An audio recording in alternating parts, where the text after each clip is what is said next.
It's now time for The Sit Down with Don Tony.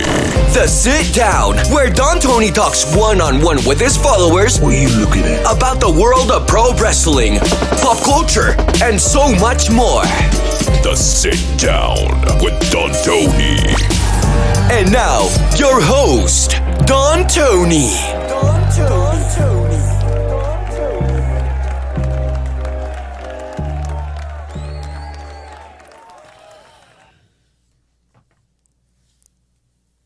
Merry Christmas, everybody. How you doing? Yeah, I actually got two messages today, a DM and an email. People actually get offended. Why should I should say Happy Holidays instead of Merry Christmas? You know, not for nothing.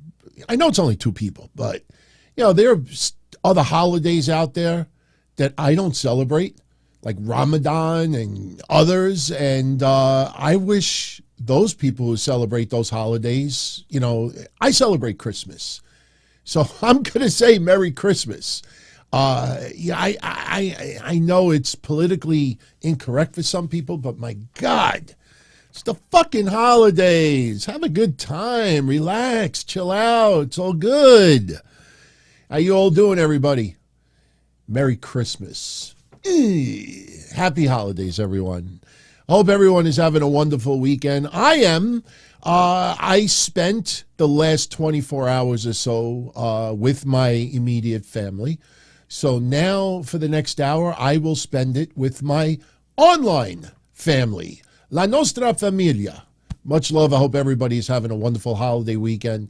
And as I said yesterday, and I will continue saying, you know, my thoughts are with everyone who are having a little bit of a difficult time during the holidays as well for various reasons. Losing a loved one, maybe, you know, a little down on your spirits right now. You know, believe me when I tell you, there is always someone out there that gives a shit, you know, and I know everyone here, including yours truly, do care. And we don't just say that to try to make you feel better, but really, you know, we want everyone, you know, to try to make the best of it that are going through some rough times right now. So let's get right into it, because it is Christmas night and my holiday is not over yet. It's been a little crazy here. And if you think I'm exaggerating, do a Google search. I'm not exaggerating. We had tremendous flooding in our neighborhood Friday. And I have a lot of customers who have flood insurance with me that I have to file claims for. Now, I'm not going to my office on Monday, and I know already that I'm going to have a flock of people standing in my door Monday wanting to file a claim because their basements were underwater. A couple of stores were flooded. We had crazy rain, and it forced Jamaica Bay to come up and just do a Google search. Look at some of the news that's out there. There's tons of video.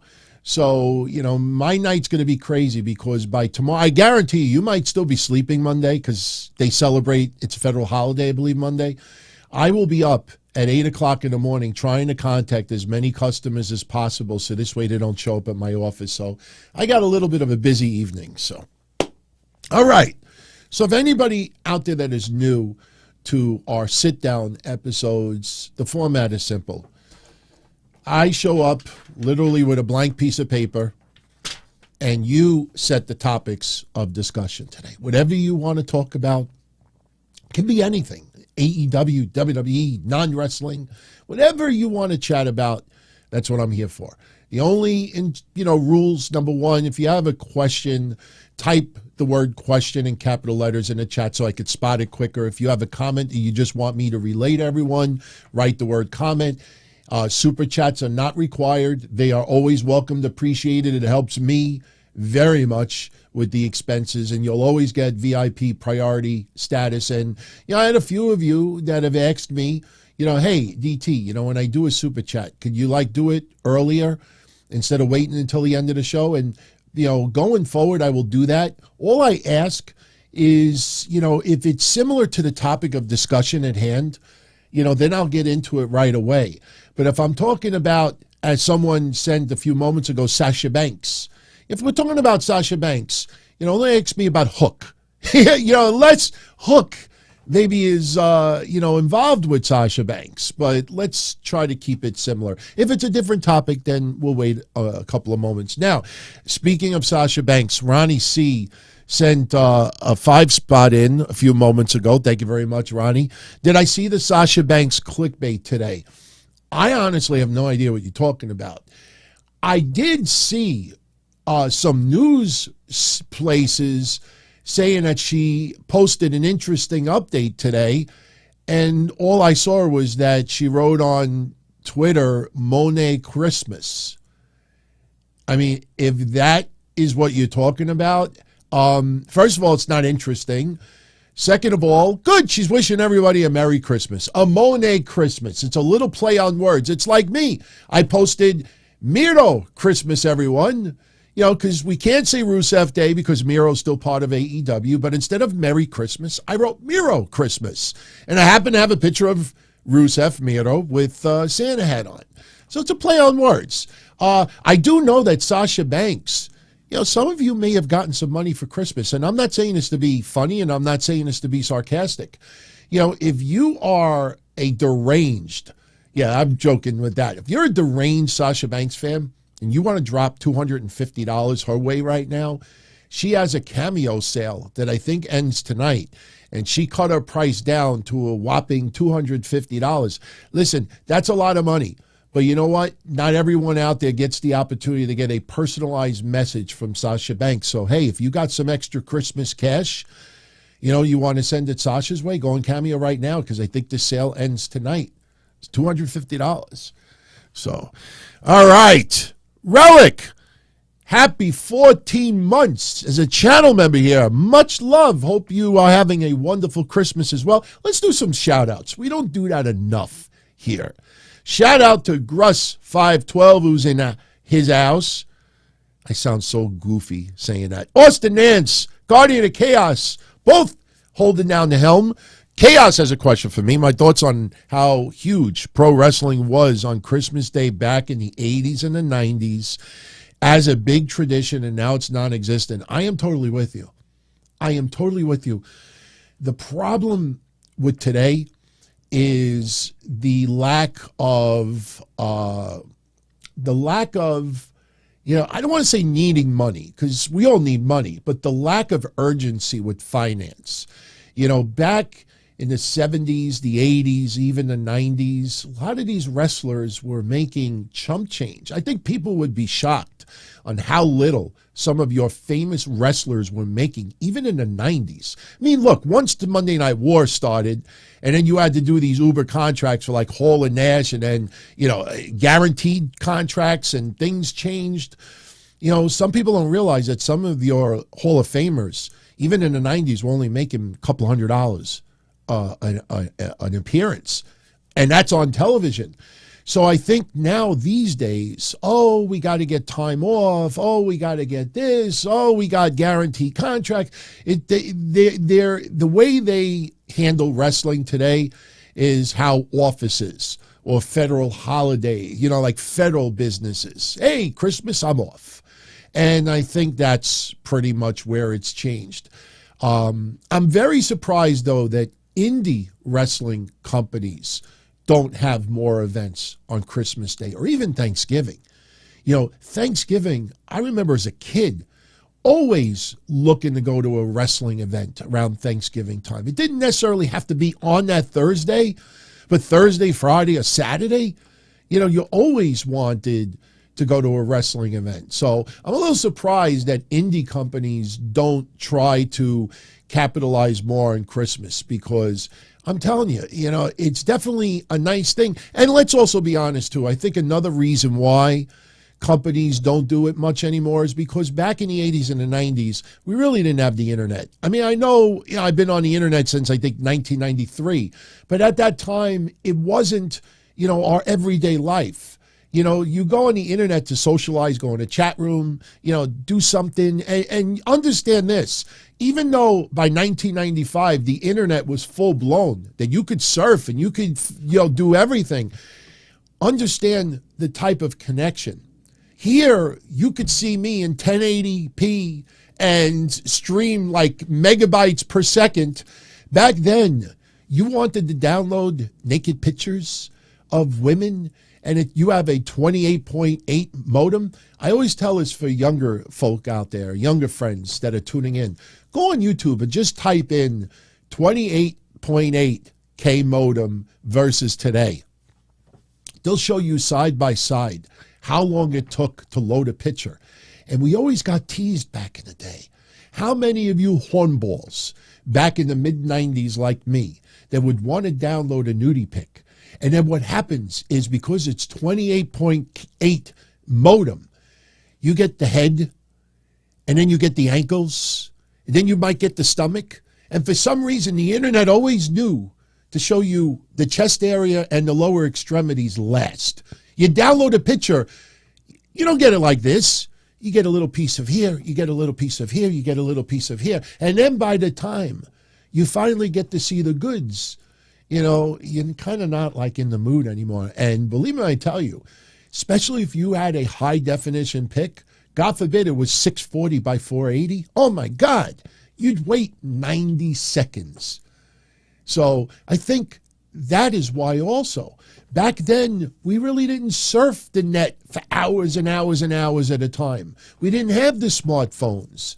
So now, because it's totally consumed us, I'm going to stay online tonight. I'm going to stream from my phone. I'm going to do this. So I think that is another reason why things are so much different today.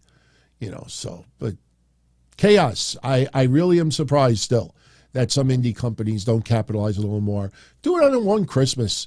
See what kind of business you get. I think the problem also is getting wrestlers to wrestle on Christmas. I'm sure you probably contact your Carlitos and everyone else. Hey, you want to work Christmas? Were you fucking crazy? Are you fucking crazy? Are you dumb?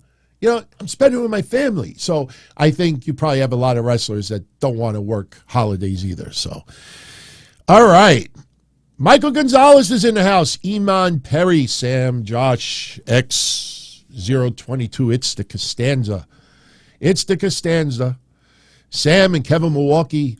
Kevin, I actually saw the footage of George the Animal Steel, the Junkyard Dog, and Captain Lou Albano dancing. And I completely forgot that Steel and JYD were a tag team for a short period of time. Problem is, it wasn't shown on television other than maybe like one or two episodes of TV. So you didn't get like a whole flurry of moments that you could enjoy. I only remember one, from looking at the histories, but I did check it out, and I can't remember who it was.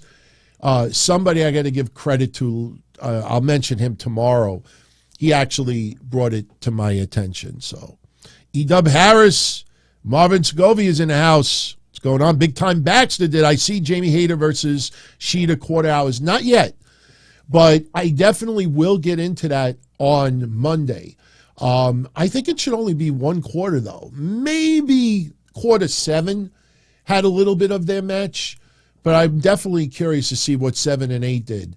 And listen, even if they lost 50,000 viewers, I'm not saying that they did. I have no idea what they did, but I say this with the utmost respect, and I am a fan of Hikaru Shida. I've said that before, but, understand, for me, I don't want to watch wrestling just because it's a good match.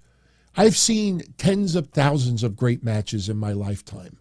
I like storyline. I like suspension of disbelief that somebody could possibly win, somebody could possibly lose. And if someone is a champion, where I know they're not going to lose, I kind of want a twist. Not after the match is over. Everybody and their mother knew Hikaru Shida had no shot whatsoever in beating Jamie Hayter for that championship. So I didn't care if it was a 4-star match, a 6-star match, a 10-star match. It's like, I already know the outcome.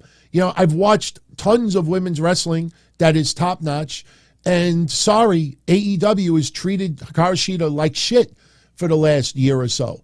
So you can't just turn around and simply because she beats the bunny that suddenly, oh my God, she's getting a push. Let's see what Hikaru Shida does on AEW television over the next month. No. And, it's the perception. If you feel like somebody's look at Emma. Look at Emma. For a fact that the internet wrestling community is not going out of their way to shit on Triple H about the use of Emma since she's been signed, because they want to keep Triple H as the opposite of Vince McMahon. So they'll give a little criticism to Triple H, but with Emma, there is no excuse whatsoever. Emma may be having a great time. Emma may be making a nice amount of money. Emma may be happy that she doesn't have to, go, bust her body like she was in Impact and other places. But you're telling me since she's been in WWE, she's made a return? All of the stock of Tenille Dashwood has dropped significantly. It's not her fault, but everybody keeps silent about it because they don't want to criticize Triple H that bad. But now, if Emma, look at SmackDown. What did people say in droves? Oh, why is Xia Li getting in a gauntlet? Why is Emma in a gauntlet? They haven't won any matches lately. Yeah, exactly. Now replace that with a Karashida.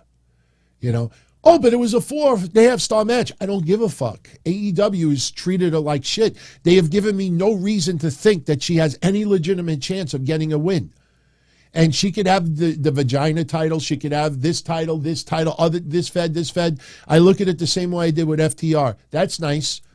But I want to see what the company that's putting her on TV, I want to see how they are using her. Not bringing someone in that has tons of accolades somewhere else, and you keep celebrating the accolades somewhere else, but for some reason on your own dime, they're not utilized the same way. FTR's record in 2022 under the AEW banner is horrendous. No one wants to point that out. Shouldn't surprise anyone if you took notice of that.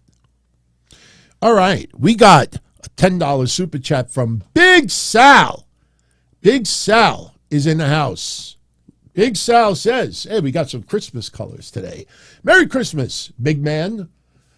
What was on the Christmas dinner menu at the DT household? By the way, you all like my Wanted Deli Man shirt? I think it's still available on Pro Wrestling Tees, and that's not a cheap plug.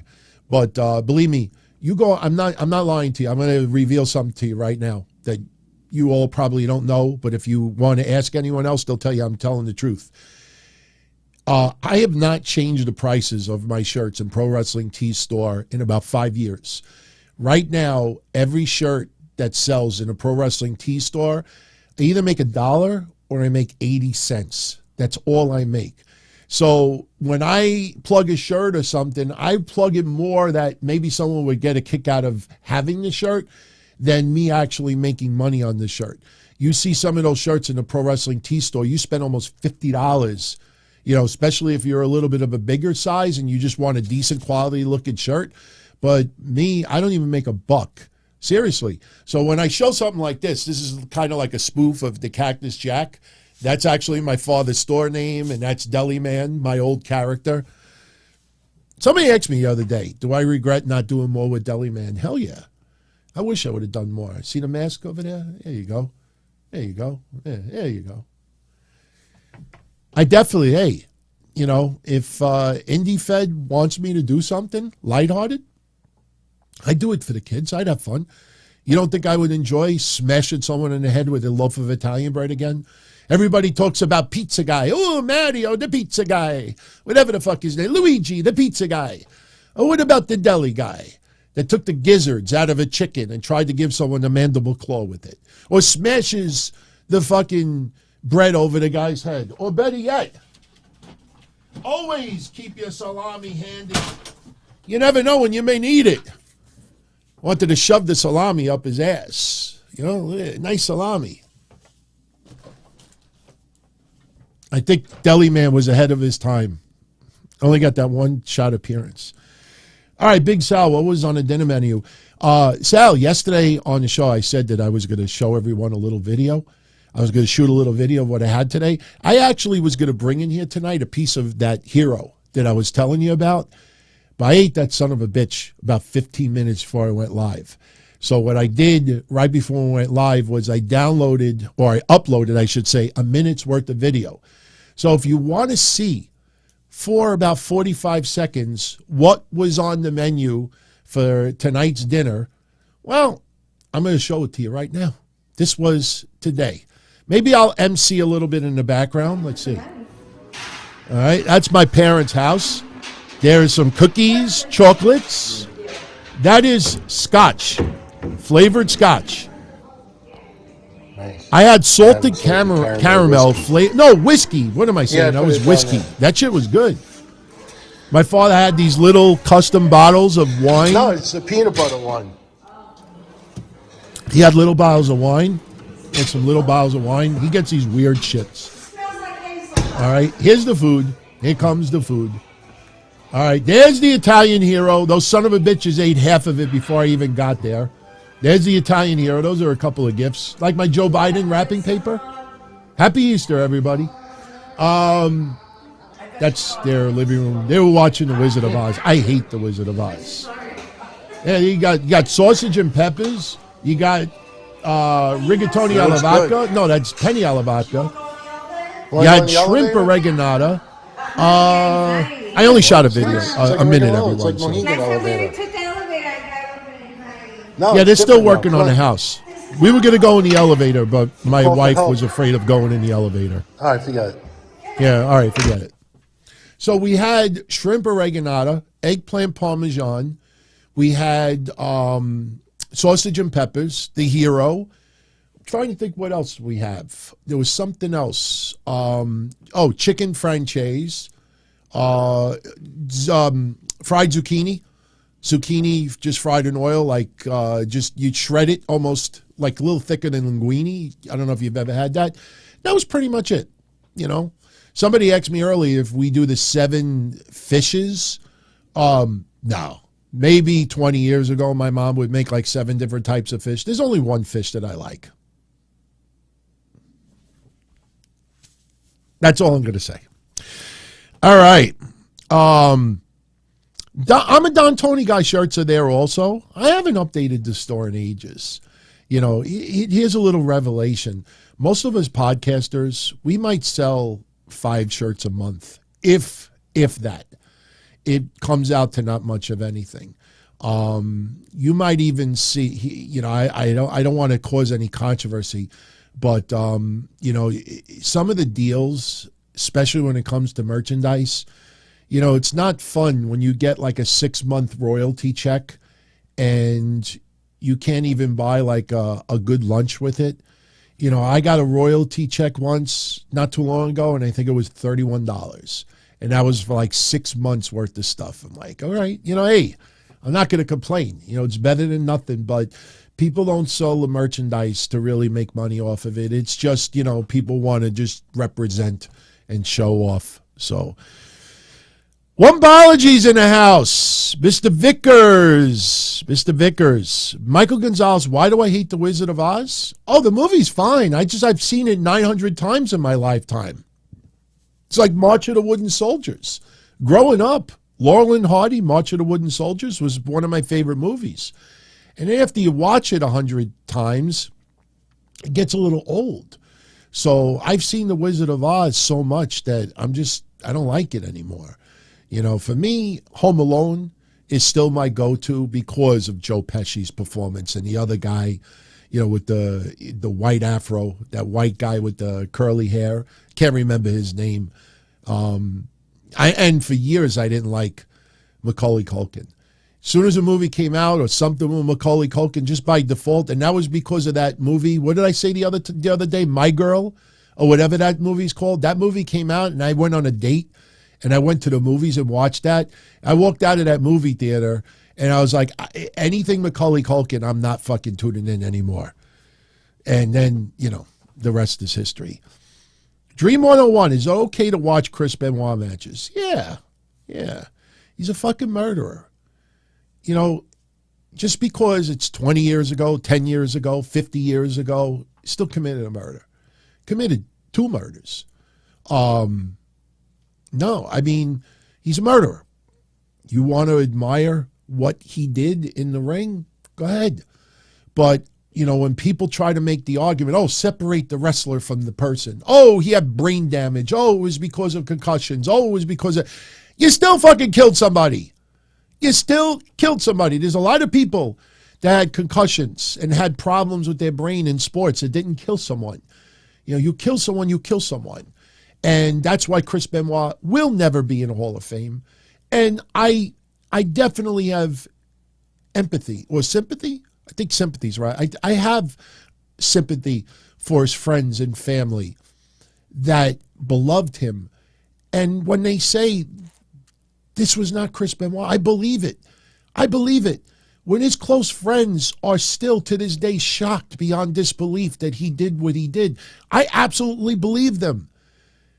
But he still killed 2 people. And whether you want to believe it or not, whether you want to blame it on something and it makes you sleep a little better at night, you don't think if somebody in my family did something terrible, and I know that that person would never do something like that, I try to figure out, justify, come up with an answer. Okay, she did what she did because of blah, blah, blah, blah, blah. And he did what he did because of this, this, and that. Oh, this. And you try to come up with the answer, and you could convince yourself until you're blue in the face. This is why Chris Benoit killed his family. You don't know. The only person that truly knows is Chris Benoit. And if you believe in God, God. That's it. No matter what, I don't care if you dissected his brain and it looked like a fucking rotten avocado. You don't know why he did what he did. We speculate. And for his friends and family that loved him and cared about him, they try to come up with a logical reason. Unfortunately, he still did what he did. But if you want to watch his matches, look, for a long time, I'm going to say something now that's going to piss off a lot of people. For a long time, I honestly thought OJ did not do it. I honestly didn't think he did it. And it's not just because if the gloves don't fit, you must have quit. But as I learned DNA, then I realized, oh, this motherfucker got away with double murder. Absolutely. But I will once in a while watch an old football game where he, runs for 200 yards or something like that. It is what it is. But Stefan Bonner passed away? Wait, Stefan Bonner. Why is that throwing me off? Bonner. Where's Stefan Bonner? Did we talk about him the other day? You know who I'm mixing him up with? The guy from WKRP. Was it Frank Bonner? Was that his name, Frank Bonner? Who's Stefan Bonner? I think I mentioned him the other day. Is he from the UFC? Oh, I don't know who that is. I think I'm mixing him up with a movie star. I got to go check that out. I don't follow UFC. Never was a fan of Ultimate Fighting. Never got into it. I was curious with a little Ronda Rousey, when she started getting well-known. And sorry, I don't like seeing women punch each other in the mouth. I don't care if it's in a UFC ring, I don't care if it's on the set of the Ghetto Housewives of Atlanta. I don't like to see women beating up women, whether it's, in a controlled environment or not. It's just me. But I'll look into it. Rocky Red. What do I think are AEW's biggest challenges in 2023, and what should their goals and objectives be? 2023, I think AEW needs to, Tony Khan, wow, we talk about him, I always compare him as a petulant child who has to have every toy that's brand new. I got to have that toy. I got to have this toy. I got to have every toy that I always wanted, And I think at some point, it's almost like a food addiction. He's got a roster addiction that somebody becomes available. If they have any worth whatsoever, he will bring them in, even if it's for a short amount of time. And they'll think of AQA. Anybody remember when he signed AQA? Anybody remember her? What has she done? Oh, well, she's training in the school.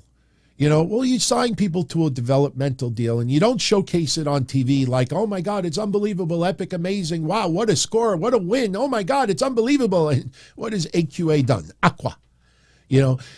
Tony Khan has got to know when to say when. And I think Tony Khan has got to stop hiring every person.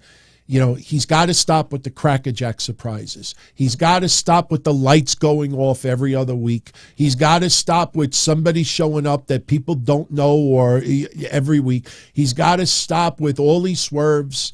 I mean, you got people turning on people. I still think about the Daniel Garcia thing. They built up the storyline where I'm a professional wrestler and he aligns with Bryan Danielson. Like, wow, this is fucking great. It felt organic. And then 2 weeks later, no, I was only kidding. Jamie Hayter. Everybody thought it was building up to the split with Jamie Hayter and Britt Baker. Oh, it's organic. It's perfect. This and that later. And then she's like, I'm not leaving my friend. And everybody, because it's a surprise, it's always good.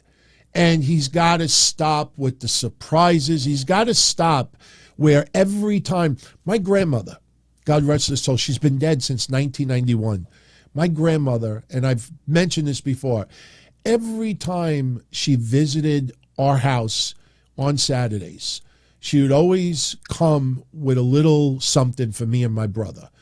Pack of baseball cards, candy, cookie, something, comic book, whatever it was. She always would bring us something. And one time she didn't. And I don't remember, what it was, but, I was like, where's my little gift? And she didn't get one. And she felt obligated that she's always got to get a gift. You got to stop making these fans believe that every week there's got to be a swerve. Every week there's got to be a turn. Every week there's got to be a surprise. Every week the lights have to go out. Every week somebody has to do. And, that gets old very, very quickly. I wrote this yesterday and pissed off some people, and I don't really care because facts are the facts. The House of Black are already being pushed into mediocrity. They have come back, waged war, and they beat up the fucking what? What have they done? You go after the biggest dogs in the yard. No, we go after the fucking, the lower than the low. We're going to play mind games on Ortiz and Eddie Kingston. And, oh, no, but at least they're back. They got to stop and they got to trim their roster down. There are some people that should be on TV every single week that they're not. And they got to have a little bit better with the storylines, not just when it's 3 weeks before a pay-per-view. Those are the first two things that I would do differently. Those are the first two things that I would do. Rio, it's a little different because Rio, there is, something, with her contract and as far as traveling, and she has commitments for other promotions. It's a little different. And, Rio, it's much different. You can't compare Rio to the regular roster. AEW fan says that Stefan, is that the person early died from a drug? Oh, no, they're talking about Herb Abrams. Yeah, that is a major shift. That is a major shift. What are the possibilities of me doing a get-together in 2023, possibly a Mohegan Sun? It's tough, man. I honestly think if I do a get-together, I want it to be at a wrestling event because that's what we all have in common. Wrestling. Hanging out at a casino or a diner or something like that is cool, but let's all fucking hang out at an indie wrestling event. I wanted to meet up with everybody at AEW so bad. And, I've said it before. I've had people, when AEW first came around, when they come to Queens, we got to all get together. DT, when AEW comes to Queens, you want to do a get? Yeah, let's do it. And then they announced AEW was coming to Arthur Ashe Stadium. And at least 7 people who all reached out to me prior to this announcement that said, hey, when AEW comes to our neck of the woods, let's all get together and do something. And when they announced Arthur Ashe, I was waiting, for a DM, an email, something from any of them. Hey, DT, we're all going to get together. You want to come down? You want to hang out? We'll go here, we'll go here. Zero. Not one person. The only person that reached out to me, and at the time it was really fucked up with the schedule, was JD from New York. He was the only person that reached out to me. But everybody else, I sat there and I watched them. Hey, we're all going to meet over here. Hey, we're all going to do this after. I was going to buy a whole block of tickets in a section and have like 50 or 100 of us all hang out in a section. And then I realized like nobody was going out of the way to contact me. And I'm like, all right, whatever. So if we do it, I want it to be in an indie wrestling event. And whether it's something that I'm a part of or we go as a fan. So yeah, doing something in 2023, absolutely. Or we do it at a wrestling convention, like the big event or something like that. This might sound ridiculous to some of you out there, but several years ago, Vinny DeGuido tried to get me to get a table at Comic-Con and said, DT, come down. Come down. I'm telling you, go bring Deli Man. Come down. I'm like, Vinny, I appreciate it, but no one wants to come see me, with a table. They're going to be like, who the fuck is this guy? Even though, I did what I did and it's very small, but still, I felt so out of place and I regret not doing it. And then, that girl, Izzy? Anybody know Izzy? Izzy Mania, Izzy, the wrestling fan Izzy. She was at a convention not too long ago, and she had a table, and I never mentioned this before, but I watched on social media. Sorry, everyone. Personal interruption. Hello? Hi, Aunt. Hi. Aunt, Yeah. tell me the truth. Swear on... Yes. Oh, no, I swear I didn't. No. Yeah, I swear to God I didn't. No. The only thing I did was the fireplace. I delete it. In fact, I'll even delete it in front of you. I will. No, it was like 30, 35 seconds. He was talking about karate or something. Yeah, I'll delete it when I see you. Don't worry about it. I didn't record or show anybody. Don't worry. All right. Bye. You all appreciate this. My father was in rare form today, and he was telling us a lot of stories from back in the day. If you like the growing up Don Tony stories, you have to hear the stories of growing up with my father in like karate competitions, because a lot of you know this, some of you may not. My father I thought he was just a triple degree black belt. He's got like 7 belts. And even my wife said today, you're technically a sensei. And he's like, yeah. And I'm like, wait, you mean to tell me after 50-something years, I find out my dad's a sensei and I didn't even know it? But he was in rare form today talking about like things from yesteryear. And I took out my phone. I started recording it because my father's very charismatic. And halfway through it, he looked at me and he's like, are you recording me right now? I'm like, no, I'm recording the fireplace.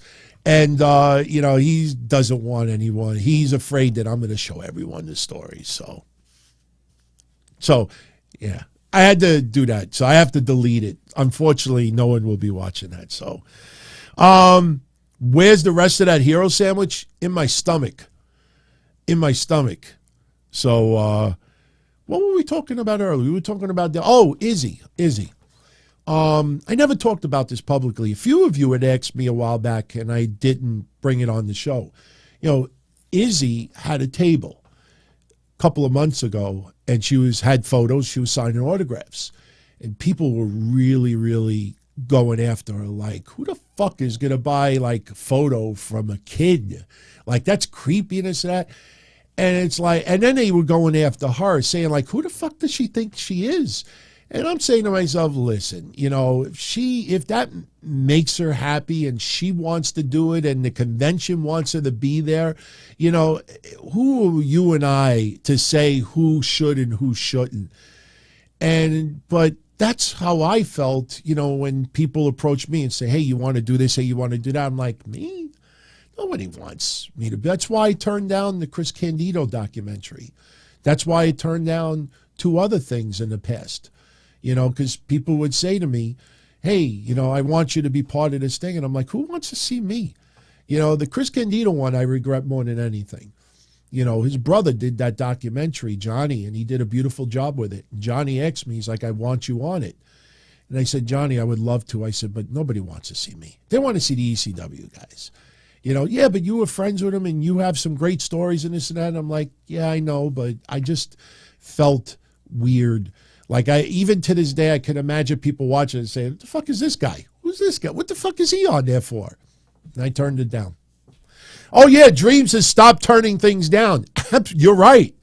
I don't want to say I don't turn things down anymore, but I'm very, very careful of what I ink deals with.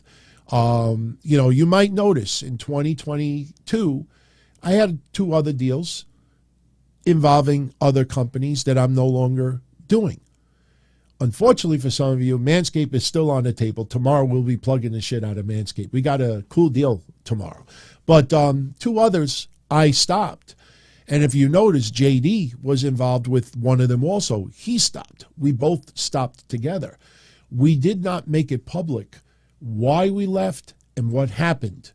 But let's just say what we were promised was not what we got. And we professionally got together and said, okay, we're out. And we got out. You make decisions and you learn from it.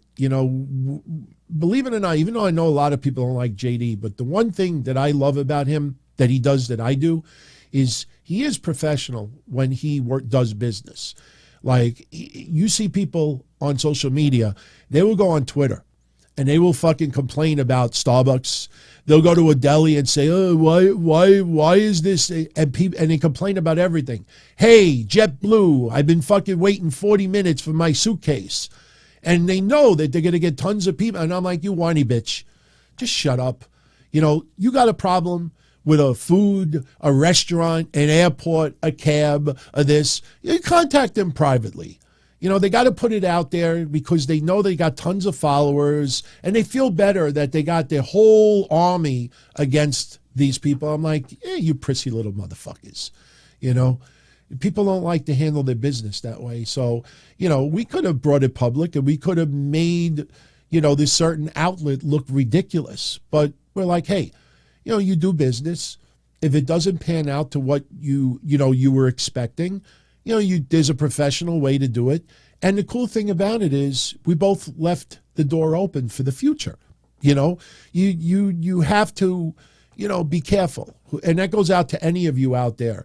You might be in a totally different field and you might get an offer to do something or be a sponsor or this or pick up an advertiser, and be very careful. I remember recently that girl, Denise Salcedo. I remember seeing something with her on her social media where she inked a deal with some company earlier in the year, and that company did not come through with what they promised her. And she was really, frustrated about it, but she did it the right way. She took care of it privately, but she was trying to get help. And, sometimes you might get burned. And in the world of pro wrestling, it happens all the time, especially with wrestlers. You know how many times promoters will promise wrestlers, they'll give them a portion of their money up front, and then the turnout is garbage.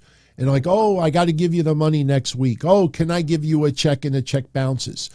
I could tell you right now, a couple of friends of mine that are wrestlers, were offered drugs. Listen, I don't have the cash. We had a horrible turnout. What if I gave you this instead? And offered wrestlers drugs. I can honestly tell you that none of them accepted it, but some wrestlers were offered drugs instead of money. It's people get burned. I mean, it happens more than you know. All right. Gabriella's in the house. Sev Vavra is in the house. He says JD can't stand Denise. Well, there's a lot of people that can't stand me either. It's like not everybody's going to like everyone. Me, I try to get along with everybody. I try not to burn bridges. I try not to have wars.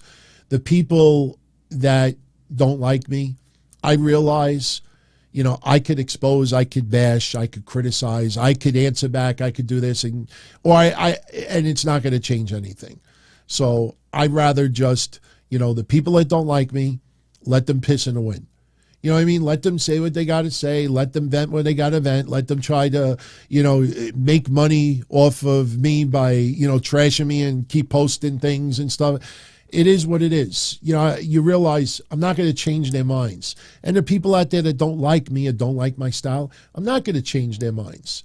You just got to move on, honestly. And realistically, it was the best thing that I've done, I think, in the last 2 years, is try to finally learn to just let those people go. People want to rag on you, just let them talk. None you can do about it. Seriously. It is fun to shadow ban people sometimes, though. All right. David Peralta's in the house. All right, let's get into some questions. Austin Nance with the Buckaroo. My friend, what's going on? Cerebral 619. For fun, who is my favorite superhero? My dad. I know. He is my superhero, but my all-time favorite superhero? Wow. This is no joke. When I was growing up, I wasn't into superheroes. Like, I like Spider-Man, I like Superman, Fabulous Four, whatever they're called, like Aquaman, but I never had like giant posters in my room. To me, like the greatest American hero, remember that TV show on ABC? He was one of my superheroes. I think if I had to choose one, probably would choose Batman. I always liked Batman. Always wish he would get rid of Robin. Seriously. Didn't they do something a couple of years ago where Robin revealed that he was gay? Like, I don't care. Whatever floats your boat is fine with me. I respect it. But didn't they try to do some controversy where Robin revealed that he was bi or something? Like, why even bring up sexuality on there? Like if you're going to do something like that, reveal that Batman slept with Batgirl. You know what I'm saying? Like, I don't know. Tristan Sloan, do I like King of Queens? It's okay. I have watched episodes. I like it. It reminds me a little bit of, I don't want to say Honeymooners, but some of you will know why I try to compare it that way. I think because of the relationship, the way they are. But I never got into like a groove of watching it. Like I'd watch an episode or two. I might watch 2 weeks in a row, and then I would stop. It was always like that with that show. Believe it or not, that's how it started with me with Seinfeld.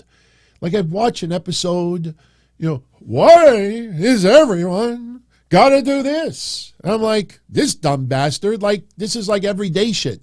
Then I realized that's what was so special about it. Like the shows were really much about nothing. And it's like, oh my God, look at how much they fucking made off of that shit. Just talking about everyday stuff. So I never got into King of Queens on a repetitive basis. Seinfeld, it clicked.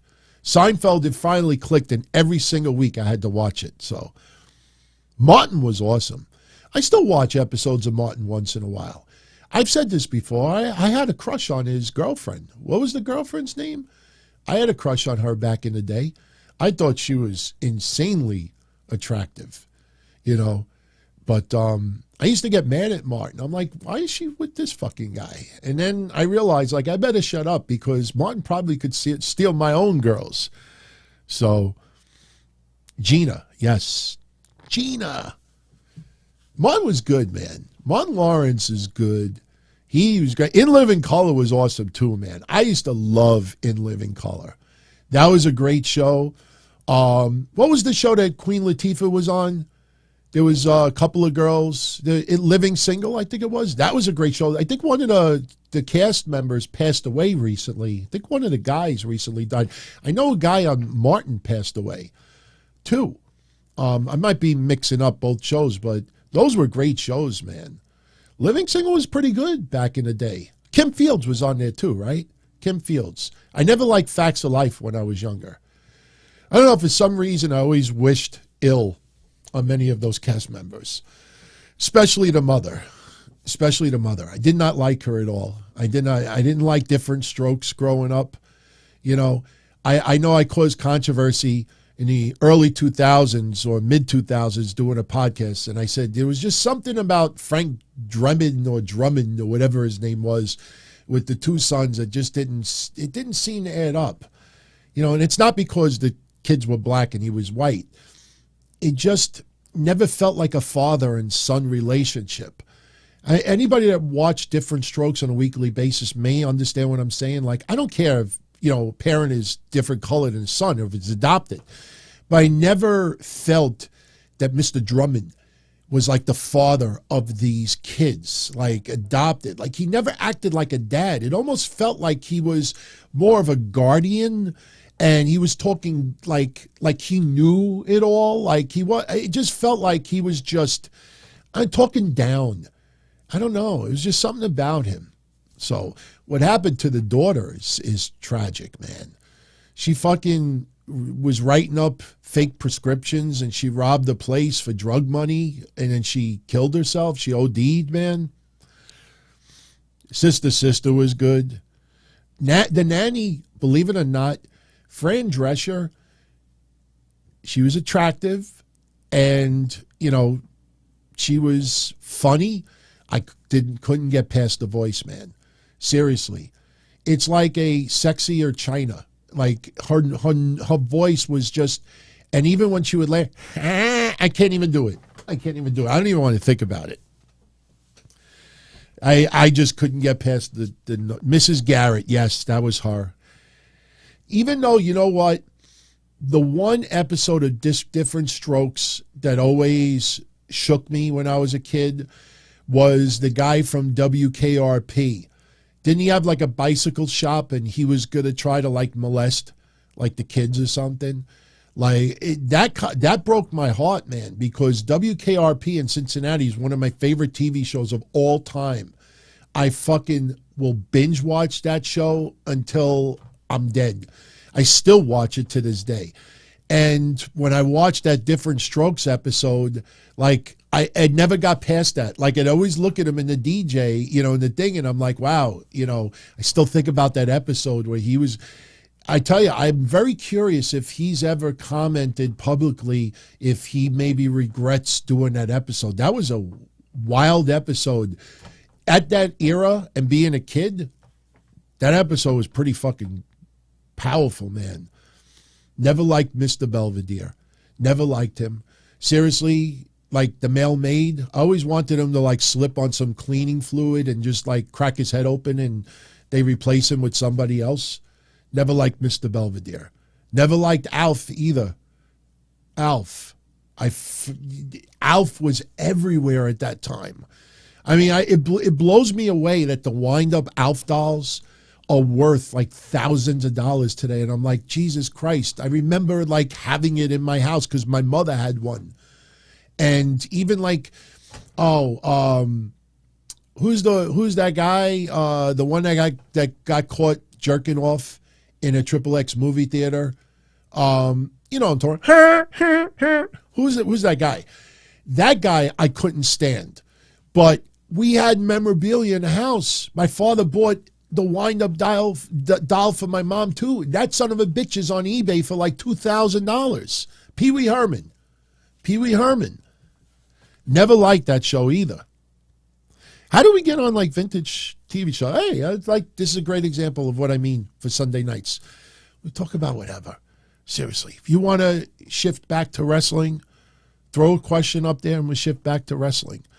What was the oh no, Mr. Belvedere was with Bob Uecker. I never liked Mr. Belvedere, but I like Bob Uecker. Love Bob Uecker. Just, oh man, makes me laugh. That guy makes me laugh so much. Like, people, you don't understand. They put him in the WWE Hall of Fame, and they put him, like, people to this day are like, what the fuck is Bob Uecker put in the Hall of Fame?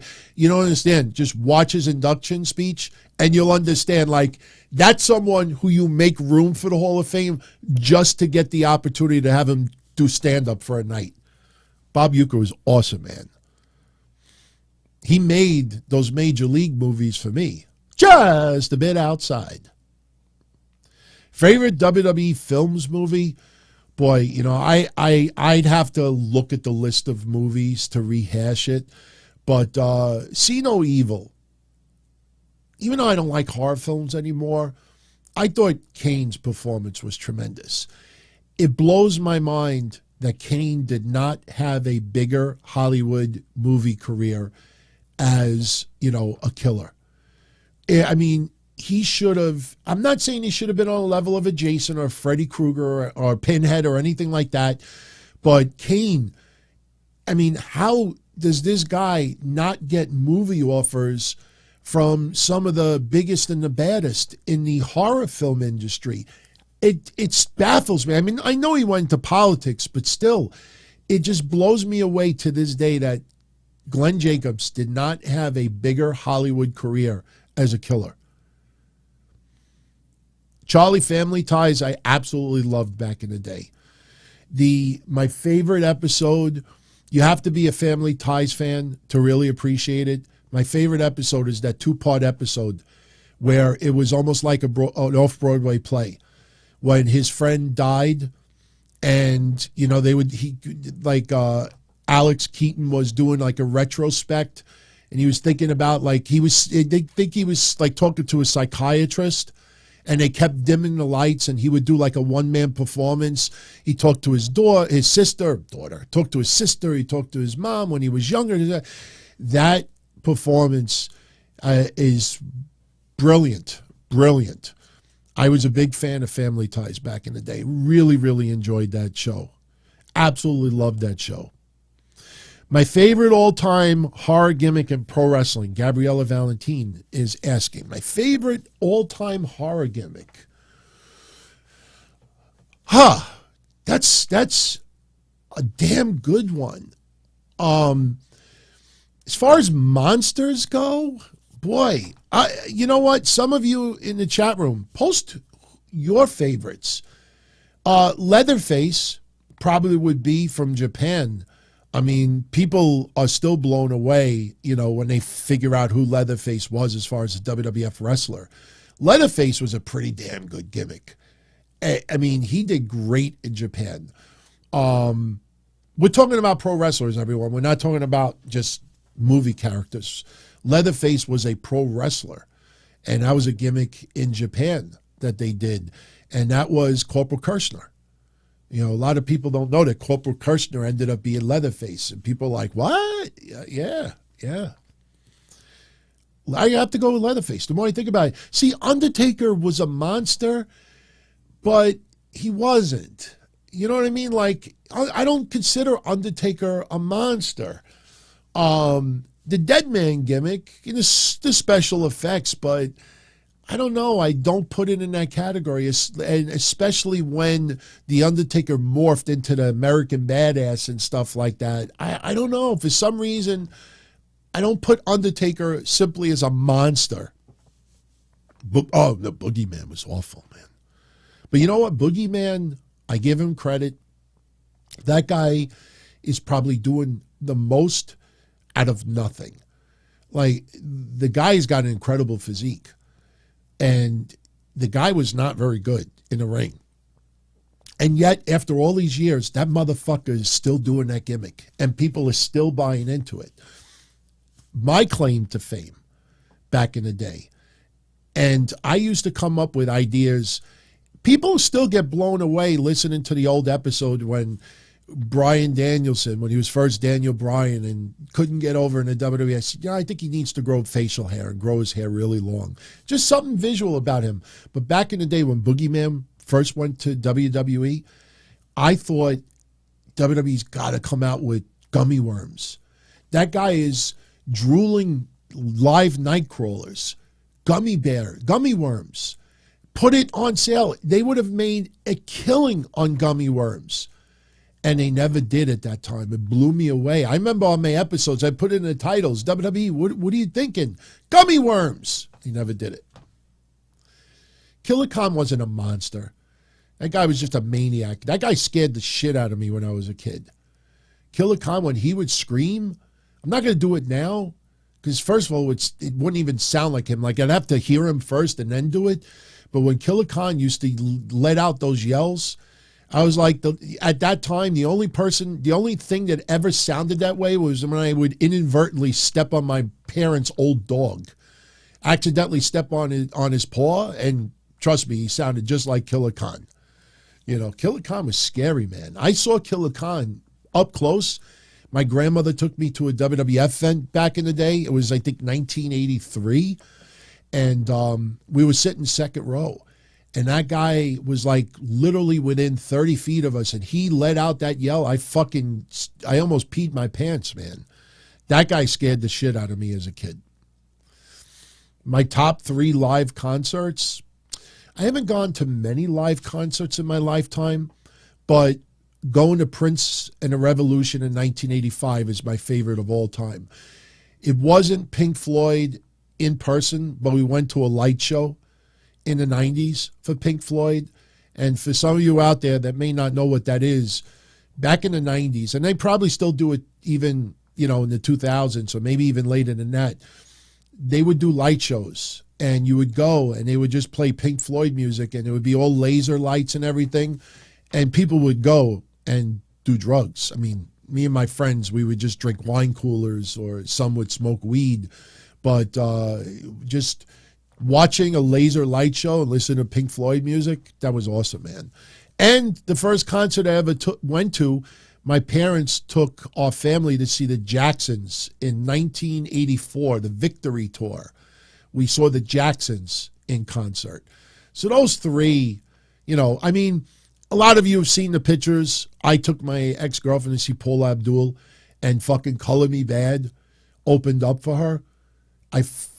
Color Me Bad is in my top 5 of like groups that I hate with a passion. I just hate with a passion. I'd rather watch QT Marshall for 8 hours straight. The best of QT Marshall, I'd rather watch him for 8 hours than ever listen to even 10 seconds of a Color Me Bad song ever again. Hated that song. Hated that group. I want to sex you up. Prince was awesome, man. That guy, even if you didn't like his music in 85 and it turned pop, I was a big fan of Prince before he even made it. When he looked like a hardcore Puerto Rican with that hair, he looked like Chico from Chico and the Man from 1979. But when Prince, made it with Purple Rain and he did the tours, that guy put on performances like no one else. I went to a Madonna concert once. I didn't like it. Something about Madonna, and I'm sorry if I get anybody mad, but there's something about Madonna, like you watch her live and in person, for some reason she sounds like a man sometimes.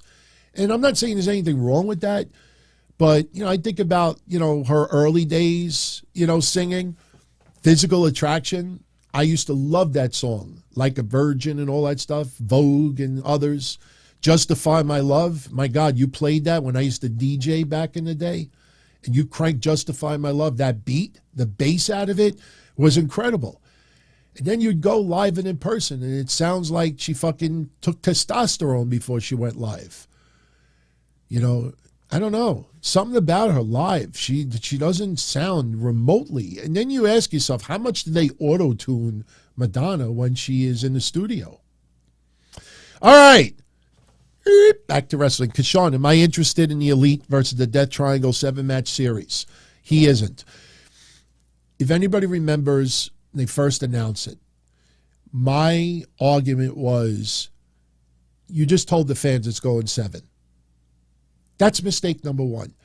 And the reason why it's got to go 7 is the same reason why I said this before they even had match 1. You just announced in certain towns where these matches are going to occur, what date. So, yes, there are some fans that may go, and it might be a decision maker to see that match, especially, oh my God, I get to see match 7. It's in my area. Of course I'm going to go see it. Now imagine you bought tickets expecting to see the deciding match, and then it ends in 6. You know, this isn't like the NBA playoffs or Major League Baseball where like, oh, I got tickets for Game 7 of the World Series, and then it ends in 4 or 5, and you're like, motherfucker. No, this is pro wrestling. They know it's scripted. So if you advertise match 7 in Baltimore, Maryland, let's say, and then, you know, the Elite win 4 matches to 2, and it doesn't happen there, people are going to be pissed off because they know this is entertainment. It's not, you know, it's predetermined. So you knew that you were not going to have the match there, and yet you advertised it. So by them doing this best of 7 and announcing the dates, they fucked it up. If AEW would not have announced when these matches were going to occur on certain dates, I'd have a total different view about it. The minute they did that, I said, it's going 7. So another thing I said right at the beginning is they have to have certain gimmicks. They need to do no DQ. They need to do this. They need to do that. In fact, I've said this last week. Match 7 should be a cage match. Match 7 should involve a cage. And I think it will. I will almost bet anything you want to bet.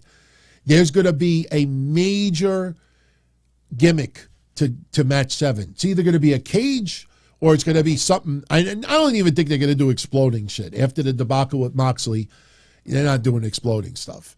So adding the gimmicks make it a little better, but you gave away it's going 7.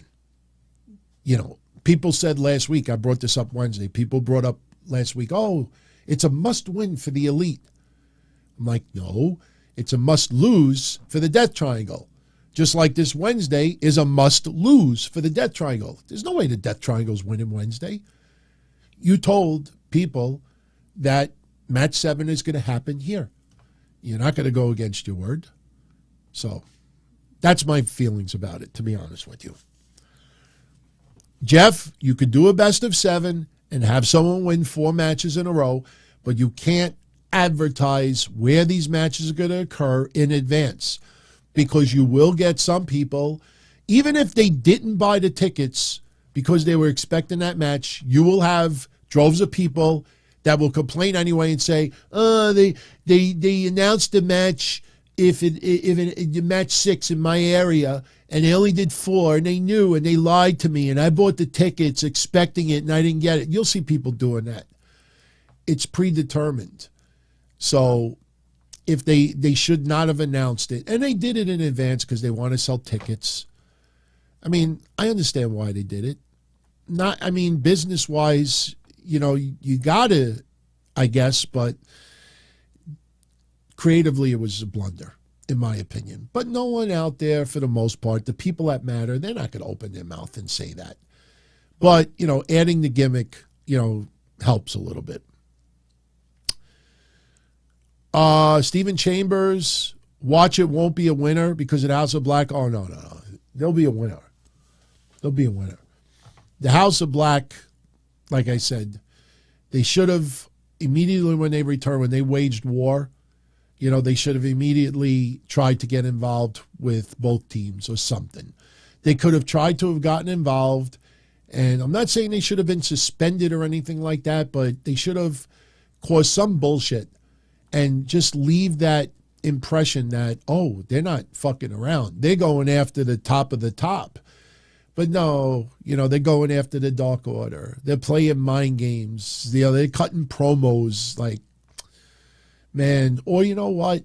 Maybe they should have waited a month before having the House of Black return. Do vignettes. Do vignettes. When they return, they put, it's death sentence on everyone. Let the best of 7 happen, and then when the House of Black make their return, they beat the fuck out of whoever ends up the trio's champions and just go right into that. Instead, they're beating up AR Fox like I give a shit. They're beating up Serpentico like I give a fuck. They're playing mind games on Eddie Kingston and Ortiz like I care. It's like, come on.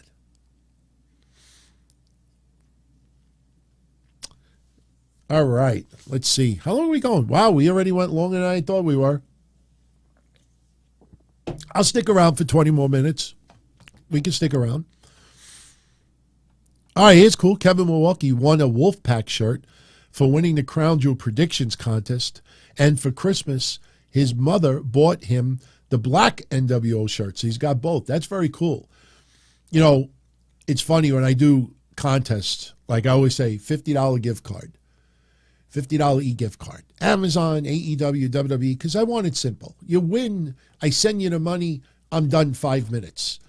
Kevin Milwaukee, the pain in the ass that he is, and I say that jokingly. He's like, hey, DT.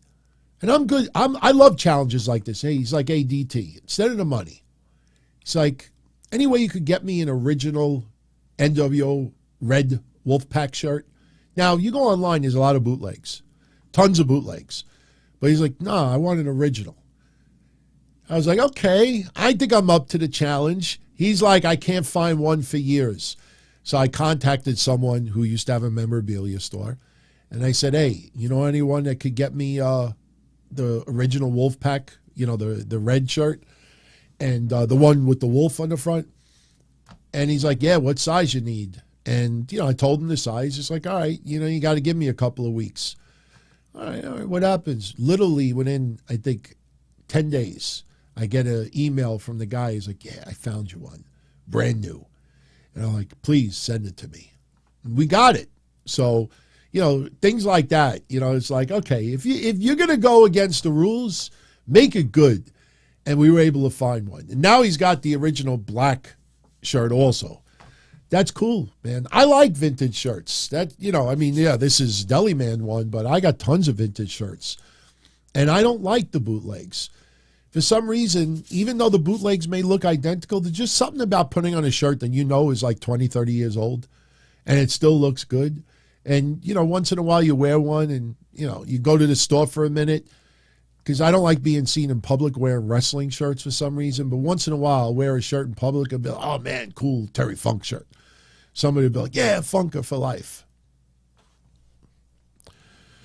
Okay. Let's start bringing this home a little bit. Michael Gonzalez is asking me thoughts on the Mets offseason so far. I don't like all this controversy with Carlos Correa, but, if that is all good and he is healthy to play, man, fucking all the Mets have to do, I've said this for 2 weeks in a row, get another closer. Have 2 top-notch closers. And I think the Mets are going to be the favorites to win in 2023. Rocky Red, what's my take on a report that Triple H almost fired Devon Dudley if Devon appeared at the BCW Extreme Reunion show due to the show trying to make money off of ECW?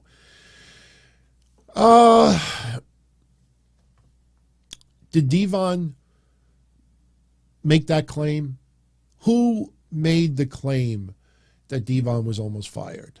I mean, listen, I get it. I know what some of you are going to think immediately. If Devon wasn't the one to say it, he's never going to come out there and publicly say it because he is working for WWE, so he'd be out of his mind to come out there and say, yeah, I almost got fired for it. I don't think it was that extreme. I honestly don't. Showing a little bit of love for ECW, I mean, let's be honest. You think BCW made a crazy amount of money off of this? I saw the pictures. I love ECW. I'll always pay tribute in some fashion. Watching all the people there, it was wonderful. I don't think it was that extreme. I think that maybe Devon Dudley may have had commitments for WWE and, was told, no, we need you for this show. We need you for this. Unfortunately, we can't, oblige. And if Devon said, I'm fucking going anyway, yeah, and you might be causing yourself a little bit of problems. I don't believe it. I'll be honest with you. I'd be very surprised. Now, let's understand something. You remember Hardcore Homecoming? Remember 2005, I think it was, Hardcore Homecoming? I was supposed to do the bus trips. Shane Douglas asked me to do the bus trips for that event. What a lot of people don't realize is that when Hardcore Homecoming wanted to have certain people on their show, or when WWE tried to sue me because I was advertising it as an ECW reunion show, understand that one of the persons that was involved with Hardcore Homecoming was Jeremy Borash. Jeremy Borash was part of NWA TNA at the time. And, there was that feeling that there was some TNA influence on this show. Even more of a reason why WWE was not going to let that happen the way it was being advertised and pushed. So I don't think there was any AEW involvement with this BCW show. If there was, then I could see WWE balking at it, but I don't buy it. I don't buy that Devon was almost fired if he would have showed. I think that's exaggerated, and I think there may be a totally different reason that nobody is thinking about. And you know what? I will almost bet you that at some point Devon will talk about this publicly and will clarify, what actually happened. And if Devon says I was never threatened to be fired or something like that, I had some pride, I will believe him. I will believe him. Big Time Baxter, have I heard Dave Meltzer's latest excuse for stagnant AEW ratings because of rapid cord cutting? Listen, let people come up with any excuse they want. When the ratings go up 20%, is he going to say that Spectrum had a blockbuster sale and a whole bunch of people decided, let me get cable back? I want my cable back. He's not going to say that. So let him believe that. Let people believe what he's saying. Hey, if people want to believe that, so be it. The fact is, I don't believe it's because of cord cutting. And also, people with Nielsen boxes, let me put it this way. These people have Nielsen boxes that are supposedly cutting the cord. I mean, if you have a Nielsen box, you're probably old school. You're probably a much older person. How many of you out there think that somebody between the ages of 18 to 34 years old somehow got a Nielsen box over the last 5 years or 10 years? Don't you get the feeling that whoever has the Nielsen boxes are probably some old people from the 90s and the 2000s? I don't know anyone that's ever gone on Twitter and say, hey, I got my Nielsen box today. Even if they don't watch wrestling, do a Twitter search. Type in Nielsen box or type today with it. Let's see if anybody in the last 5 years has ever gone on Twitter and say, hey guys, guess what? I got my Nielsen box today. I've never seen anybody write that. So if he wants to say that people with Nielsen boxes are suddenly cutting the cord, what is that based on? What is it based on? Is there any data that says, you know what, 100,000 people with Nielsen boxes have decided to cut the cord? There is none. You start dissecting, you realize that he's guessing. He has his right to do that. People want to believe it, let them believe it. I don't believe it. But guess what? Maybe he has some scientific data to back this up. I wish someone out there would ask him, Dave, do you have any articles or data to back up that Nielsen box owners are suddenly cutting the cord? Maybe there is. My hunch is no one is bothered to ask. Roger Rubio, thank you for the coffee money. I will definitely buy some coffee tomorrow. I'm gonna need it, man. I wanted to have a cappuccino tonight so bad, but I got to get up so fucking early tomorrow and work on claims. My neighborhood got flooded Friday from the storms. Flooded bad. Like a new Google search, type in Howard Beach, Queens, New York, flooding. You'll see what I'm talking about. So I have a lot of people, and I wanted to take off tomorrow. I wanted to take off, take it easy, spend half the day in the bathroom shitting my brains out for everything that I ate today for Christmas dinner. But unfortunately, I do have to work, but I'm going to work from home. McDonald's or KFC? For me right now, it's McDonald's. I haven't had KFC in about 5 years. I have passed Kentucky Fried Chicken in my neighborhood. Almost every day when I leave my office, I pass a Kentucky Fried Chicken. I have more than one occasion almost went into the parking lot and ordered chicken. The problem is their chicken is so salty. And how many of you out there, you probably won't admit it publicly, how many of you out there bought the extra crispy Kentucky Fried Chicken, ripped the batter and the skin off of the chicken, threw the chicken out, and ate just the batter? If I ever owned a Kentucky Fried Chicken, I would definitely, for one day only, I would say, hey, everyone, how's about a bucket of skin and batter? No meat. I bet you would get a lot of people that would do that. I've done it. I admit it. But my problem is if I go to Kentucky Fried Chicken right now, I only eat white meat. I don't like dark meat. I'll buy a bunch of breasts, and I'll end up eating them all. And, I really don't need to gain any weight. So, all right. Popeyes is not bad. There is a Popeyes not too far from here. Believe it or not, some of you have asked me to record where the mob used to dump all the bodies in my neck of the woods over here. 5 minutes away, I live right where they used to dump all the bodies. And there's a Popeyes right there. And when it gets a little warmer out, when I record that area, I might stop by the Popeyes and get some food. So, yeah, there's some wild shit over here. In this neck of the woods, man, there's some wild old mob stories. Jesus, it's crazy. McDonald's should bring back the Mighty Wings. I guess, they were not a hot item in my neck of the woods. The McRib, I'm a little bothered by, because the McRib, they're trying to play off that it's never coming back. Why? I mean, it's not like it cost a crazy. Listen, when they had McPizza, I do remember McPizza, and I do remember Mc other things. And the problem is that it takes a lot longer to cook it. So time is one of the reasons why things go away, other than it doesn't sell well. But when the case of the McRib, it should not take that long to cook it. So I don't know why they're teasing that they're getting rid of it. I don't believe they're going to get rid of it. The McRib has definitely gone down in quality over the last bunch of years. I mean, back in the day, I used to eat McRibs like crazy. And it was a discussion that I would have on my shows quite often. The McRibs now don't taste anywhere near as good as what they used to. Very, very bland. Very bland.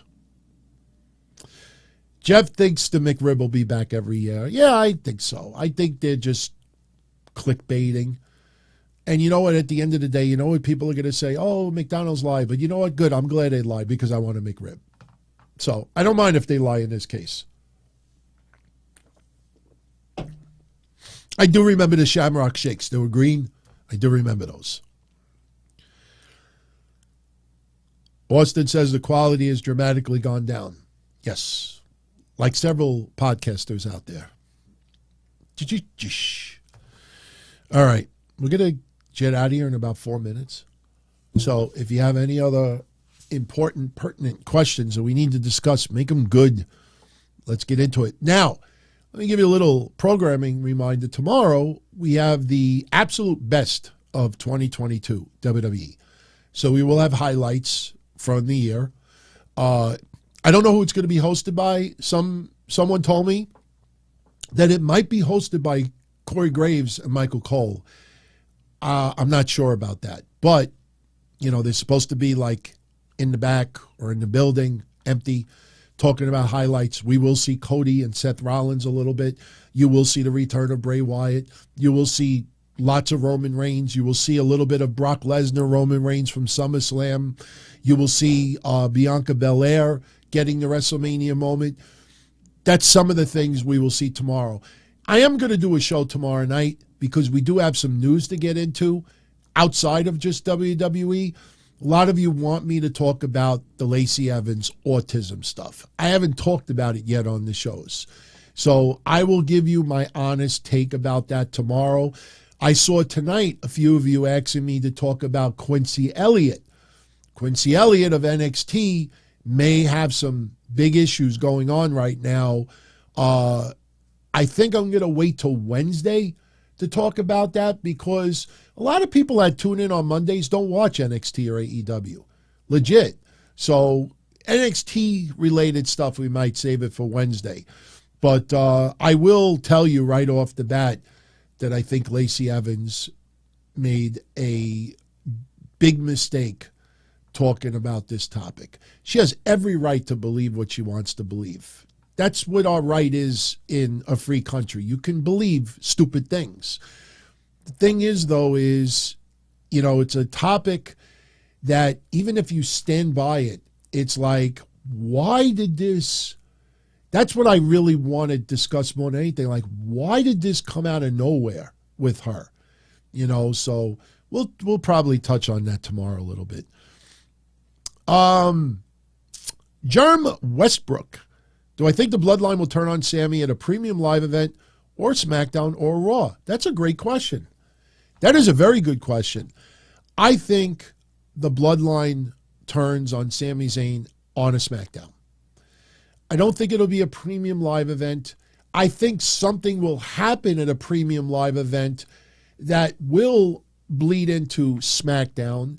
And I think, like, whatever Sami does wrong at this premium live event, I think the Bloodline will come off that, oh, no, everything's fine. We're Bloodline with this, and that. And they'll give Sami Zayn the false sense of security that everything is okay. Maybe Sami is caught talking to Kevin Owens backstage, and the cameras are not supposed to see it. The problem is, if you notice social media lately, even when Sami was talking to Kevin Owens and he lied to Jey Uso, when Sami Zayn was on social media, fans in droves are tweeting him about, so WWE, give Triple H credit for this. WWE is not treating people like they're fools. Like, they're actually acknowledging things on television that we would believe. Like, look at the LA Knight Bray Wyatt stuff. Like, LA Knight in his promo, is actually like saying, that Bray Wyatt and Uncle Howdy are the same person, and look at the mask, look at the background, look at this, look at that. And, if that was a Vince McMahon headed creative, you would not have LA Knight being that truthful. And LA Knight also saying you're coming back and you're putting on mask and you're doing this. LA Knight actually kind of like chopped down Bray Wyatt a little bit in his promos. I don't think that would have gone to that level. So, WWE is not treating us like we're stupid. Like, back then, like GTV, like, we saw like things going on that we weren't supposed to see. But how many times, like, somebody would do something in the back, and then for a whole week, the other wrestler acts like they don't know what's going on. Okay, here's a good one. Like, somebody hugged someone else, and you see on the screen that person hugging has this really serious look on their face, like, they're about to fuck this person up. And for a whole week, the other person will act like, they didn't see nothing. Watch your back, Sami. Did you see his reaction? Remember the cage? Remember the cage? Remember the look that Roman and Jay did to Sami when they won War Games? That bled into social media, and they immediately tried to knock that shit down. So I think it happens on a SmackDown. I really do. Especially with that kind of TV deal. Oh, I think it'll happen on SmackDown. Charlie's asking me favorite Seinfeld's episode. There are so many. There are so many. I mean, if I had to think of one right off the bat, Ass Man, the Lysa plate. I actually have that plate somewhere in this house. I showed it on an episode, one of the first episodes when I was putting plates in the background. I mean, unfortunately, it didn't catch on, so I stopped. The only plate that I'll ever show is Daphne's.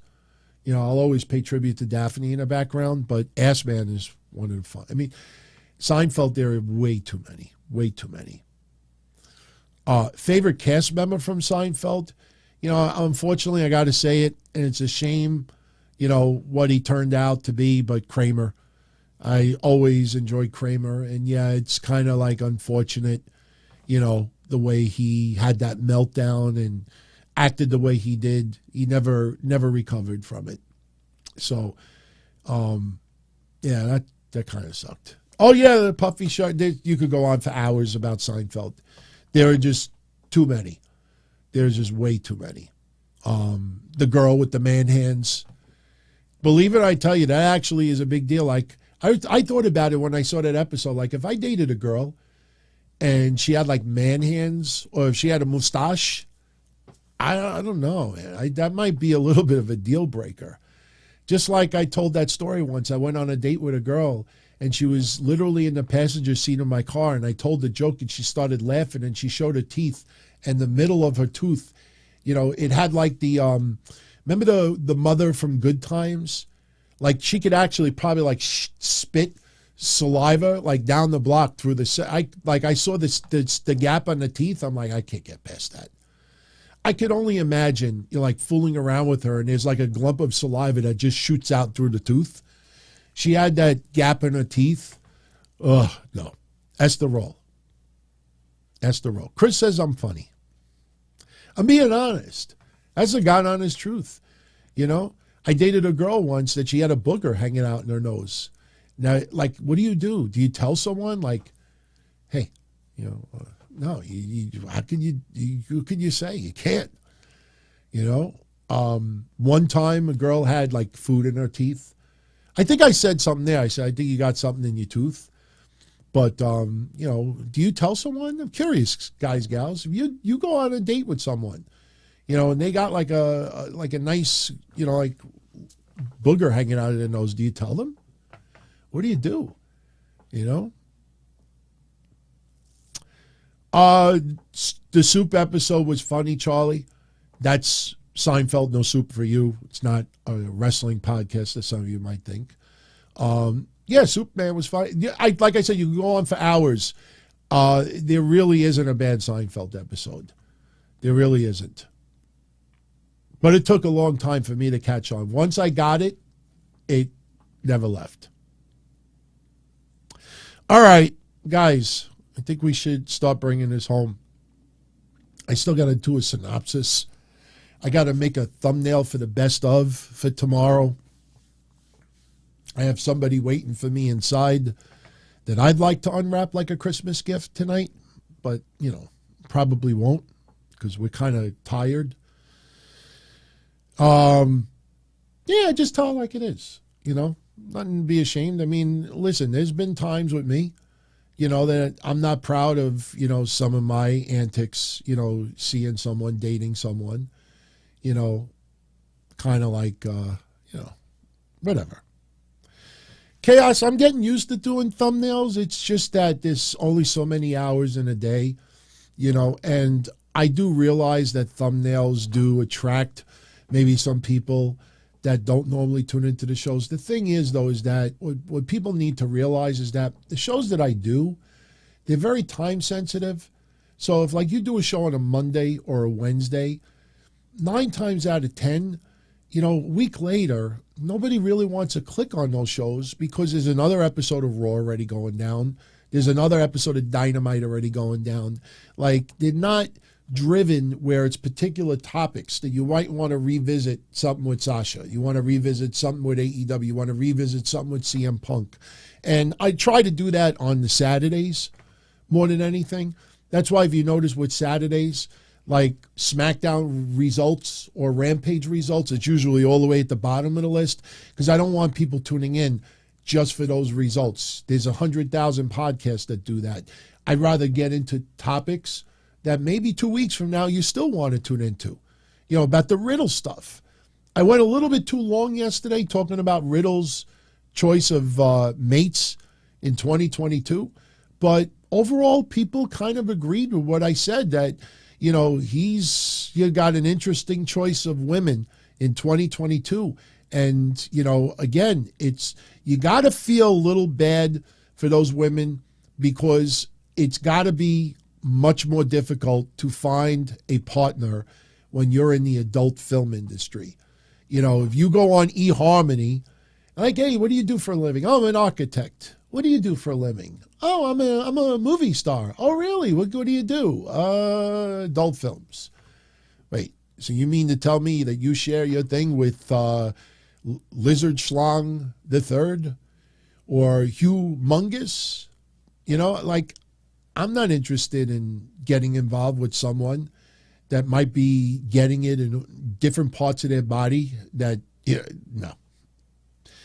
But at the same time, though, these women, they fall for this guy, fall deep for this guy. And this guy, you know, moves on, you know, changes girlfriends like he changes his underwear, and these women feel burned. Unfortunately, that's not sexual abuse. That's not sexual misconduct. That is a guy who you probably should not have a serious relationship with. You want to have sex in the corner? You want to have, casual relations, kind of lonely, and you want to just have a little bit of, company, a little bit of extra attached to it? Yeah, then Riddle might be the perfect person for you.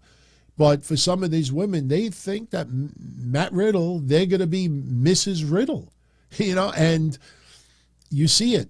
These women are making these claims, assault. But what's the assault? You noticed that yesterday? Like, what actually did he do? Well, he promised me that I was his everything.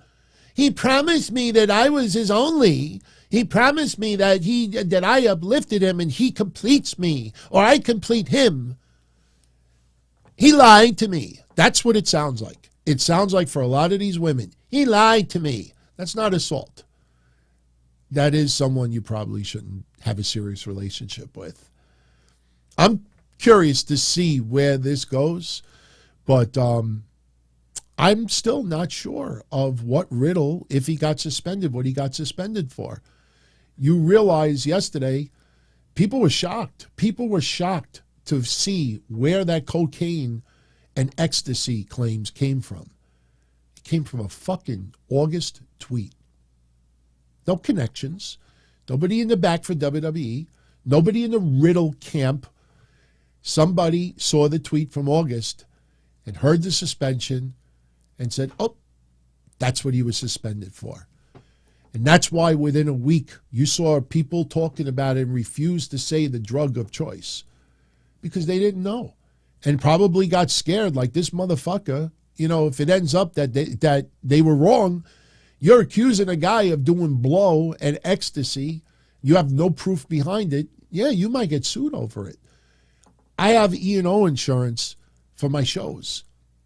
You think I want to pay that kind of money every year? I have it because, God forbid, I'm making accusations towards someone very serious and I'm wrong.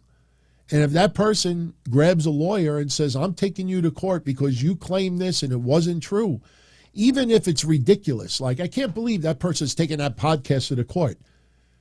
Yeah, people may sympathize with me on Twitter. I still got to fucking go get a lawyer. I still got to get somebody to represent me in court. What do you think I'm going to do, a GoFundMe and suddenly all this money's going to pour in? DT, you go after Riddle. You go after him. That's fucked up. He's suing a podcaster. No one's going to do that. People are like, hey, you made your bed. You got to have to lie in it. All my haters will be like, yeah, fuck that greasy, fat Italian guy. So I have E&O insurance. God forbid I ever get sued. Hey, insurance company, take care of this for me. Got to be careful. Got to be careful. There's a lot of reckless people out there. I choose not to be one of them anymore. Austin Nance, did I see the news about Velveteen Dream? You didn't read me my rights. You didn't read me my rights. You didn't read me my rights. I will probably cover that on Wednesday.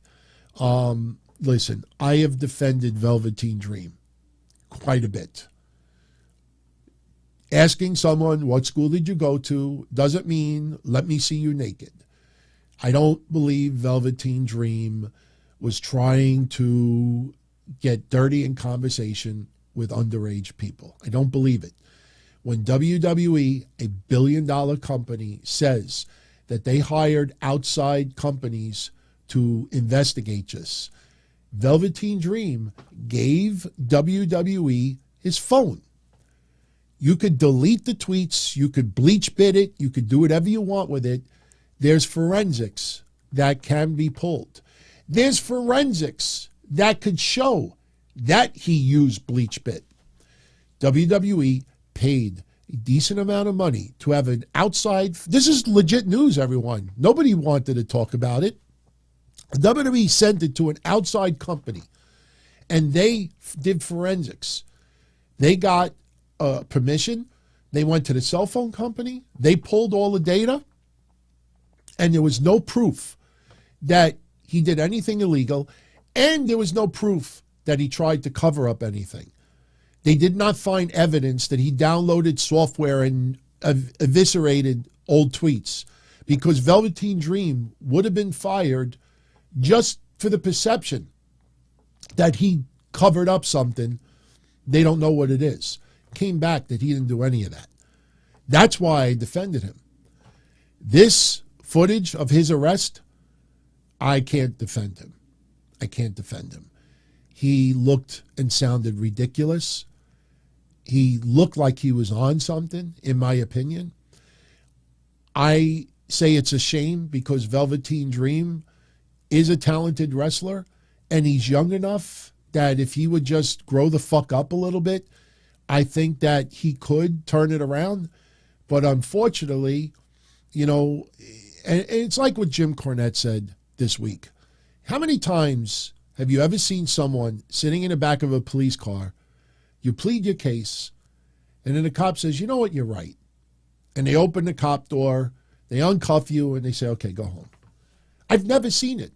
In the 20-something years of cops, I've never seen an episode where somebody goes in the back seat, pleads their case, and then the cop says, you know what, you convinced me. Now, if you have the wrong person and you realize, oh, we pulled over the wrong car, that's different. So Velveteen Dream, I can't defend him in this one. So I think I will come up with some footage Wednesday. We will actually play some of the footage. I'll have to edit it a little bit. Otherwise, TMZ will zap me for the footage. So we will edit a little bit. But Velveteen Dream, man, I don't think he's going to have a future wrestling career. Maybe 5-10 years from now, which is possible. But, man, it's a shame because he could have gone a lot further. Jeff, what is on a Don Tony sandwich? It's what I ate earlier. If I wasn't so unprofessional, I would go inside and show you the final piece of the hero. But for me, the ultimate sandwich, Italian bread, semolina Italian bread. We'll leave you with this, semolina Italian bread. Cut it open, take out the insides. Us Italians call it the guts. Hey, give me a hero, take the guts out. That means you take all the inside of the Italian bread out as much as you can. And then you put a layer of boar's head boiled ham. A layer of, in this order too, because when you bite into it, certain order, it's the way the food tastes. You put a layer of boar's head ham, a layer of Genoa salami, a layer of pepperoni, a layer of mortadella, a layer of provolone cheese, a layer of ham gabagool. You could also then put another light layer of provolone cheese if you want. Sometimes you could put prosciutto. I don't like putting prosciutto on an Italian Godfather hero because prosciutto can be a little bit chewy, if anybody's ever had prosciutto before. Then what you do is you take shredded lettuce, tomatoes, thinly sliced, oregano, oil, vinegar, and that's it. If you saw this video, here, look at the first few seconds. Look, you'll see the sandwich. It only take a few seconds. Let me see if I can fast forward. Yeah, all right, here, hold on. There you go. Let's see if I can go back a little. That's the sandwich. That's the sandwich. That's the sandwich. So it can't be beat. Shit is phenomenal. I already had 3 pieces today. So I actually had a piece in this room. About 15 minutes before we went live, I had it right here on a dish. And I was going to show everyone the piece of the sandwich because everybody always wants to talk about it. It's the hero that I did at the ECW stuff. The hero you see Francie biting into a guilty as charged. And I looked at it. I'm like, that sandwich is not going to sit there while I do an entire show. I ate it. All right, everyone. Oh, the only bad thing about that sandwich is salty. Every cold cut is salty, with the exception of the cheese, and the ham is not very salty. Genoa salami is very salty. Pepperoni is very salty. Ham gabagool is very salty. So that is one of the things, though. If you're going to eat something like that, make sure you have a nice drink with it. Otherwise, and honestly, this is the wrong thing to have. Coke Zero. I drink a Coke Zero after eating that, and I'm thirstier than I was before. I drank the whole thing. I could be like one of those bad commercials where I'm just sitting there like, and drink the whole thing. Literally, I put the can down. I'm like, I'm thirsty. I'm thirstier. It made me more thirsty. Seltzer is awesome. Big fan of seltzer. Are we still going here? Should we still go? Fuck it. Let's go another 10 minutes. But let's talk about wrestling. Let's close out the show wrestling. Let's call it that. Wombology, he's sure I noticed one of my videos got claimed by WWE when it showed up that Pretty Deadly and New Day clip.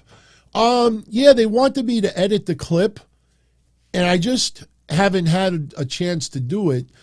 The thing is, though, is that almost nobody, like I said, once a week goes by, 10 days, there's really not many people that'll click on it, but the audio side is there. So I could edit it. And let me also remind people, WWE, when they flag stuff, when AEW flags stuff on YouTube, they're not physically looking at your podcast episode and flagging you. See, let me give you a little revelation that a lot of podcasters refuse to tell you. Whenever you see a podcaster out there that says, wow, that's fucked up, AEW flagged my episode, it's not that cut and dry. What happens is YouTube has an algorithm. Like a song, for example. Somebody records a song. That song is in their computer database. When you download a song, you're downloading data. If you ever open up a song, you're looking at data. Everything is data. So what happens is that data is stored in YouTube's data banks. So if that data that you put on a podcast matches the data for that song, it's going to link up automatically, and YouTube knows that you should not have that song in your podcast. They'll flag you, and they'll say you can't get monetized, or if it's worse, you get a copyright strike. When it comes to video, WWE, a match, a promo, a segment, AEW, usually if you show less than 5 seconds, you're safe. You show a couple of seconds, you're safe. If you edit it, if you take a couple of pieces out of it, chop a second off, every 4 seconds, chop a second off, or do like a segue, little special effect, you won't get in trouble for that either. If you notice, if you ever watch matches on YouTube that regular people post, you'll notice sometimes they'll put it in the corner.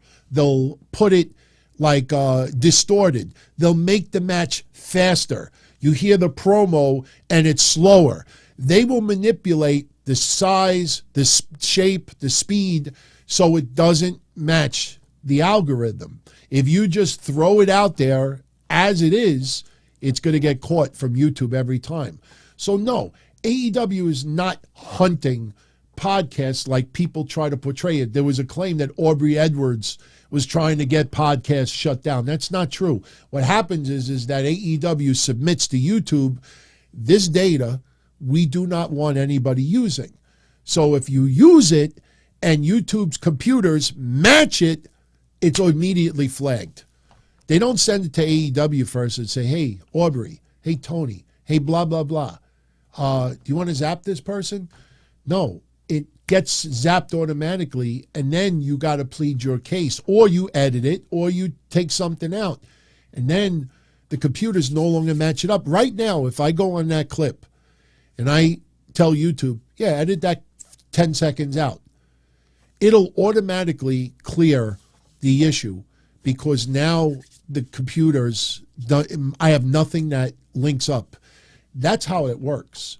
A lot of people don't know that. Some people out there do know that, but they want to come off as the victim, or they want to come off that they're being targeted, and that's not true. It's not true at all. So, all right. So we're definitely going to jet out of here in about 8 minutes. So I know we were only going an hour. Then it was an hour and a half. But, hey, you all are still sticking around. You're not leaving. So I will be more than happy to stay like another 7 or 8 minutes. We definitely got to cut this off at 2 hours because a lot of people are not going to want to endure 2 hours. We did a lot of content this week. And we ended up doing a mailbag on Thursday. So the next one will be in 10 days, not this Thursday, the following Thursday. All right. Who would I like to see The Rock face at Mania other than Roman Reigns? Oof. Who would I like to see him face at Mania other than Roman Reigns? If I had to choose someone, Austin Theory. There's nobody else. I mean, it's got to be an up-and-coming star of tomorrow. The idea is listen, The Rock in a match at WrestleMania can be used one of two ways. High-profile mega match, like one of the biggest matches in recent history, or it's got to be used to help give a rub to someone. And if he doesn't face Roman Reigns, I don't want to just see versus AJ Styles. I don't want to see just this person. It's got to be someone who really could benefit from having a match with The Rock. So I personally think if it's not something like an Austin Theory or somebody, that's going to be a future megastar, no, I don't see anybody. I don't see a Chad Gable. There's almost nobody. And there are fantasy matches that I would love to see, but as far as WrestleMania goes, it's either a headliner, larger-than-life match, or it's got to be to give someone a rub. Charlie says Dominic got arrested. Dominic who? Dominic Mysterio? Hold the horses. Hold the horses. I got to check this one out. I hope he's not talking about Dominic the Donkey. Dominic Mysterio. Oh, wait. Oh, wait. Whoa. Oh, wait a minute. Charlie, don't do that. Hold on a second. Dominic Mysterio was recently arrested for his and Rhea Ripley's unwanted... Guys, that will not happen again. It's a storyline. Wait, there's no other arrest here. Oh, come on, man.